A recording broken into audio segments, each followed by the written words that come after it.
आजको यो ब्याटल अलि अश्लील हुन सक्छ न त गेम अफ अन्डर 18 को सानो भाइ बहिनीहरू क्लोज बटन थिच्नु होला यो फुच्चेको पो उमेर कति हो आज बालेनमाथि बाल शोषणको अभियोग लाग्न सक्छ यमबुद्ध यसको घाँटी बाँधेर राख अन्डरडगको कुकुर भाग्न सक्छ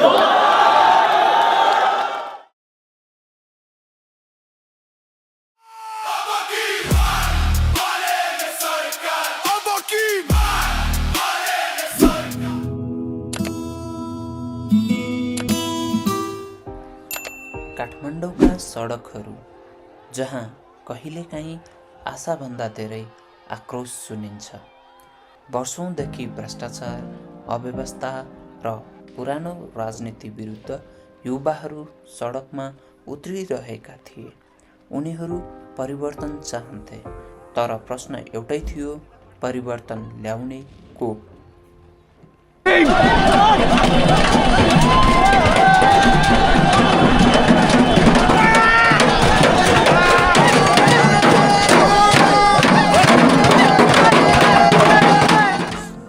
2010 को सुरुवातमा नेपालमा हिपहप संस्कृतिले गति लिँदै थियो।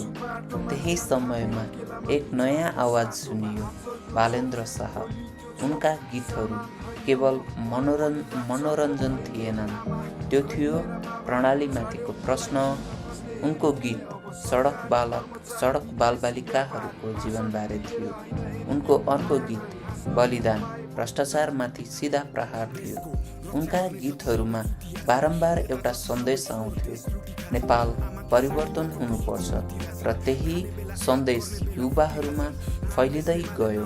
त्यो समयमा धेरै हिपहप कलाकारहरू भल्गर शब्द र फ्ल्यासी लाइफस्टाइलमा केन्द्रित थिए, तर बालेन फरक थिए। न कुनै फ्ल्यासी ड्रेस, न कुनै भल्गर भाषा। स्टकोट र साधारण फर्मल कपडामा उनी स्टेजमा उभिन्थे र उनका गीतहरू केवल र्याप होइनन्, सामाजिक सन्देश थिए।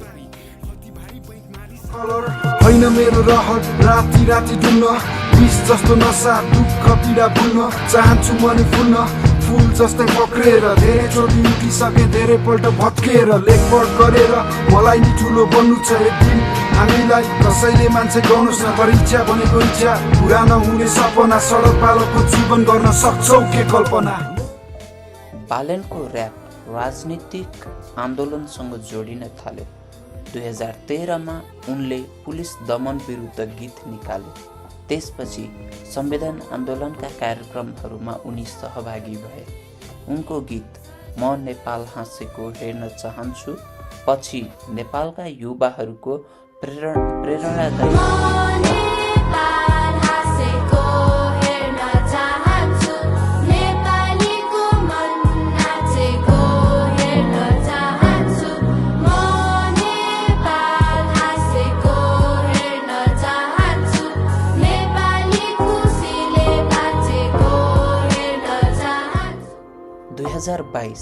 काठमाडौँ महानगरको चुनावमा सबैलाई लाग्थ्यो राजनीतिक दलकै उम्मेदवारहरूले जित्नेछन्, तर बालेनले घोषणा गरे, म स्वतन्त्र उम्मेदवारको रूपमा चुनाव लड्दैछु। उनको अभियान सोसल मिडियाबाट सुरु भयो। युवाहरू स्वतस्फूर्त रूपमा उनको अभियानमा जोडिन थाले र अन्ततः बालेनले 61,000 भन्दा बढी मत पाएर काठमाडौँका मेयर जिते। भनेपछि बालेनले धेरै साहसिक निर्णयहरू लिए। उनले सुरु गरे अवैध संरचना हटाउने अभियान, सार्वजनिक स्थान फिर्ता गर्ने प्रयास, महानगरको प्रशासन सुधार।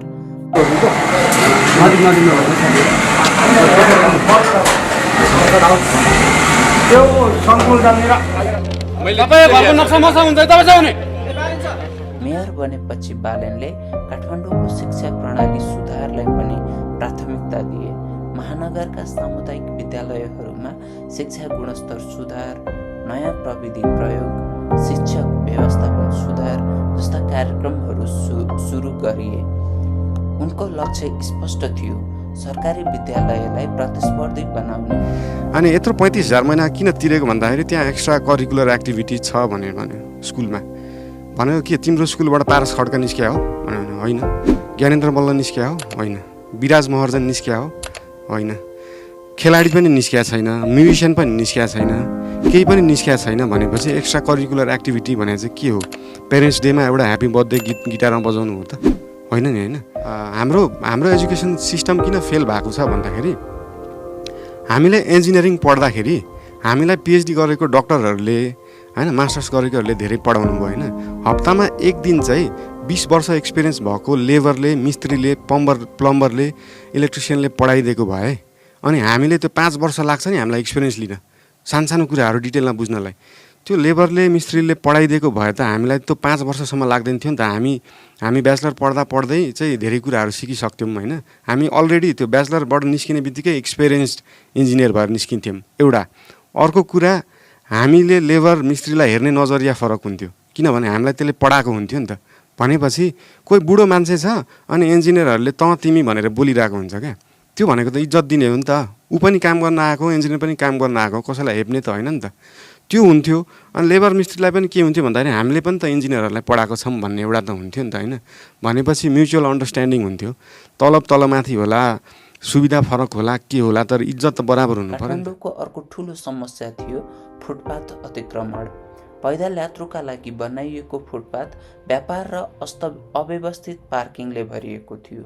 मेयर बालेनले फुटपाथ व्यवस्थापन अभियान सुरु गरे। फुटपाथबाट अवैध संरचना हटाउने, पैदल यात्रुका लागि बाटो खुला गर्ने, सहरलाई व्यवस्थित बनाउने।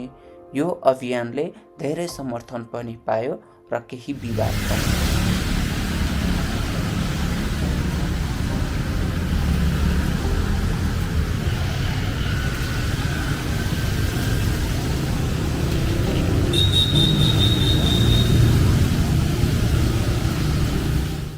तर धेरै नागरिकहरू भन्छन् कम्तीमा कसैले काठमाडौँलाई व्यवस्थित बनाउन प्रयास त गर्यो।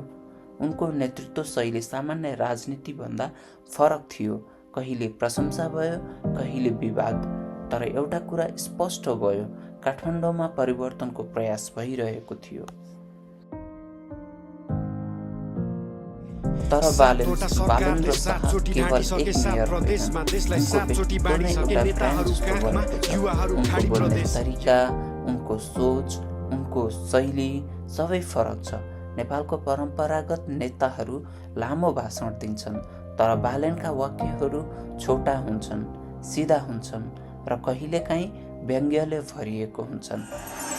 चिया खानुभयो त? चिया कहाँको खानुभयो? कुन ठाउँको? इलाम दमकको खाना खानुभयो? बिहान खानामा तरकारी कहाँको खानुभयो? बोर्डर पारीको खानुभयो? 13 थुम 5 थरमा उत्पादन भएको तरकारी खानु पाउनु भएको छैन तपाईँहरूले। बालेनको पहिचान उनको शब्दमा मात्र छैन, उनको स्टाइलमा पनि छ। कालो चस्मा, कालो कोट, आज यी दुई चिजहरू सामान्य फ्यासन होइनन्, बालेन शाहको ब्रान्ड बनिसकेको छ। अब काठमाडौँका मानिसहरूले कालो चस्मा र कालो कोट देख्छन्, धेरैलाई एउटै नाम सम्झना आउँछ, बालेन शाह। अनि इलेक्सन क्याम्पेनिङमा चाहिँ के हुन्छ तपाईँको भन्दाखेरि अटायर चाहिँ चेन्ज गर्नु अलिक राम्रो मानिँदैन होइन। जे लागिरहेको छ त्यही लागिराख्यो भने मान्छेले चिनिराख्छन्। किनभने अब अहिले आएर मैले अचानक मेरो दारी काटिदिएँ भने होइन, मैले कोटको ठाउँमा अरू लुगा लाउनु थालेँ भने अनि त्यो चाहिँ मान्छेलाई अलिकति डाइभर्ट गर्ने कुरा हुन्छ। त्यही भएर त्यो चिज भइराख्यो भने मान्छे त्यो तपाईँको सर्च इन्जिन अप्टिमाइजेसन जुन युट्युबको हुन्छ त्यसलाई पनि काम गर्छ, फेसबुकलाई पनि काम गर्छ, ओभरअल मिडियालाई पनि काम गर्छ। त्यो ठ्याक्कै छुट्याउनुलाई जस्तै अस्ति पनि मैले एउटा ठाउँमा कुरा गरेको थिएँ। हाम्रो चितवनमा चाहिँ एउटा चालक र सहचालक कुरा गर्दाखेरि काठमाडौँमा उठ्या छ नि त्यो दारी र कालो चस्मा भएको, उहाँलाई नाम चाहिँ त्यत्तिकै भनौँ न याद भएन, तर दारी र कालो चस्मा भनेपछि एउटा त्यो भनौँ न मान्छे छुट्याउनलाई सजिलो हुने भएर यो चुनावसम्मलाई चाहिँ हामीले यो अटायर राखिराखौँ भन्ने चाहिँ हाम्रो सोच। त्यस्तो बालेनको मुख्य दर्शन सरल छ, नेपाललाई व्यवस्थित बनाउनु। उनको विचारमा नेपाल संसाधनको अभाव होइन, समस्या हो प्रणालीको कमजोरी, भ्रष्टाचार, जिम्मेवारीको अभाव। उनले धेरै पटक भनेका छन्, नेपाल बनाउन कठिन छैन, सिस्टम चलाउन मात्र सिक्नुपर्छ। पानीको केसमा त काठमाडौँमा भएको 1500 ढुङ्गेधारा, राजकुलो, नदी, पोखरी मासेर मेलम्चीलाई गर्ने महामूर्खहरू हो क्या हामी, बुझ्नुभयो नि। सेवा गर्नलाई, काम गर्नलाई पद चाहिँदैन भनेर सिकाउनु भयो, तर त्यो पदमा नालायकहरू बसेको पनि देख्नु सकिँदैन भन्ने कुरा चाहिँ सिकाउनु भएको थिएन। अब चाहिँ मलाई त्यो फिल भयो क्या। बालनको नेतृत्व शैली दुई कुराले चिनिन्छ, निर्णय लिन सक्ने क्षमता र सिस्टमलाई चुनौती दिने साहस। काठमाडौँबाट अवैध संरचना हटाउने अभियान यसको उदाहरण हो। धेरैले आलोचना गरे, तर उनका समर्थकहरू भन्छन् कम्तीमा कसैले कुनै कदम त चाल्यो।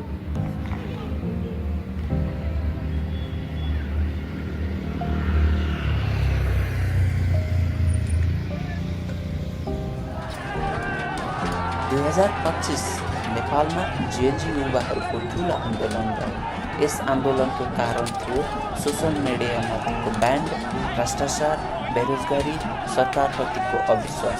युवा आन्दोलन यति ठुलो भयो कि देशको सरकार नै भयो। यस आन्दोलनका क्रममा धेरै स्टुडेन्टहरू मारिए। त्यस समयमा बालन युवाहरूको प्रमुख प्रतीक बने। उनको गीत नेपाल हाँसेको युथहरूको एन्थम नै बन्यो।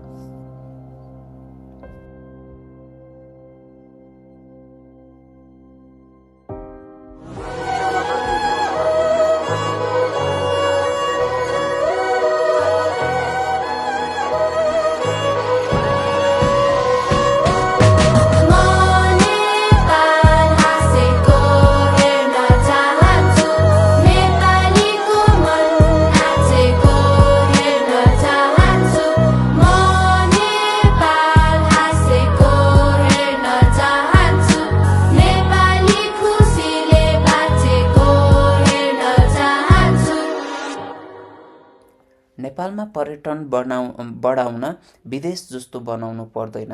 हामीसँग आफ्नै सम्भावना छ। उदयपुरको कोशी नदी किनारको क्षेत्र सही व्यवस्थापन र प्रचार गर्यो भने इन्डोनेसियाको बाली वा मालदिप्स जस्तै पर्यटकीय गन्तव्य बन्न सक्छ। उनको सन्देश स्पष्ट थियो, नेपालको प्राकृतिक स्रोतलाई सही तरिकाले ब्रान्ड गर्नुपर्छ।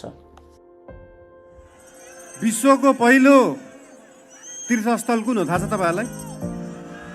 हाम्रै बाराहा क्षेत्र उदयपुरको त्यो कोस्टल एरिया हेर्दाखेरि इन्डोनेसियाको बाली, मालदिप्स जस्तो विकास गर्न सकिन्छ कि जस्तो लाग्यो। नेपाललाई धेरैले स्विजरल्यान्ड जस्तो बनाउनु पर्छ भन्छन्, तर बालनको प्रश्न थियो, यदि स्विजरल्यान्ड सुन्दर छ भने त्यसभन्दा कम सुन्दर नेपाल कहाँ छ? उनले भने, स्विजरल्यान्डको बाउ जस्तो सुन्दर बढीमालिका नेपालमै छ र स्विजरल्यान्डको चरम सुन्दरता जस्तै रामारोसन नेपालमै छ। त्यसैले उनले भने, हामीले नेपाललाई अरू देश जस्तो बनाउनु पर्दैन, केवल नेपाललाई नेपाल जस्तो बनाउनु पर्छ। मान्छेले देशलाई स्विजरल्यान्ड बनाउनु पर्छ भन्छन्। स्विजरल्यान्डको बाउ बढी मालिका यहीँ छ, किन बनाउनु पर्यो स्विजरल्यान्ड? स्विजरल्यान्डको पराकाष्ठ रामारोसन यहीँ छ, किन बनाउनु पर्यो स्विजरल्यान्ड? खप्तड नेसनल पार्क यहीँ छ, किन बनाउनु पर्यो स्विजरल्यान्ड? हामी नेपालीहरू माल भएको चाल नपाएको मान्छेहरू पर्यौँ। सुदूर अब दूर नाइ, झिक्कै झिक्कै माया तमलाई, आई लभ यु। चितवनलाई पर्यटन सिकाउनु पर्दैन। यहाँको संस्कृति, वन्यजन्तु र थारू संस्कृतिले पहिलेदेखि नै नेपाललाई विश्वमा चिनाइरहेको छ। बालन शाहको सन्देश स्पष्ट छ, नेपालमा पर्यटनको सम्भावना दृष्टि र व्यवस्थापनको सही योजना र प्रचार भयो भने नेपालको हरेक प्रदेश विश्वकै पर्यटकीय गन्तव्य बन्न सक्छन्।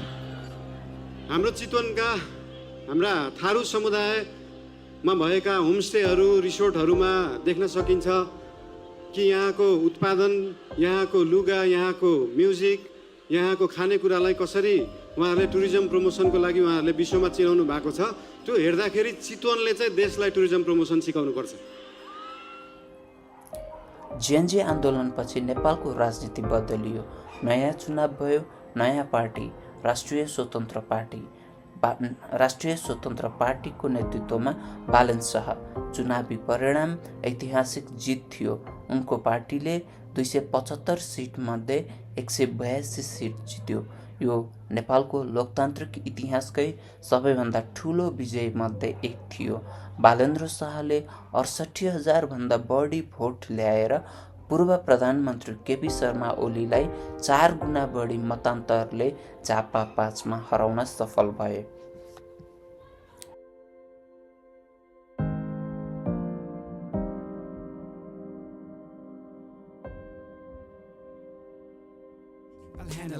यो जितसँग बालन शाह नेपालको प्रधानमन्त्री बन्ने सबैभन्दा बलियो दावेदार बने।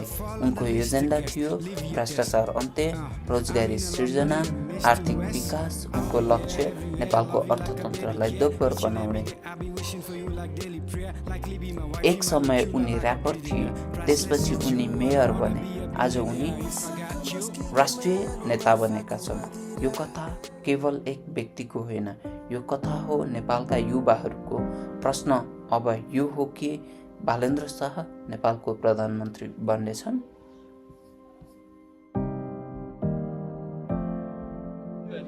नेपालको हिस्ट्रीमा आज जस्तो तैँले जस्तो रिबटल कसैले खाएको थिएन। हिस्ट्री भनेको फेरिने चिज हो भाइ। बालेन अहिलेसम्म आएको थिएन।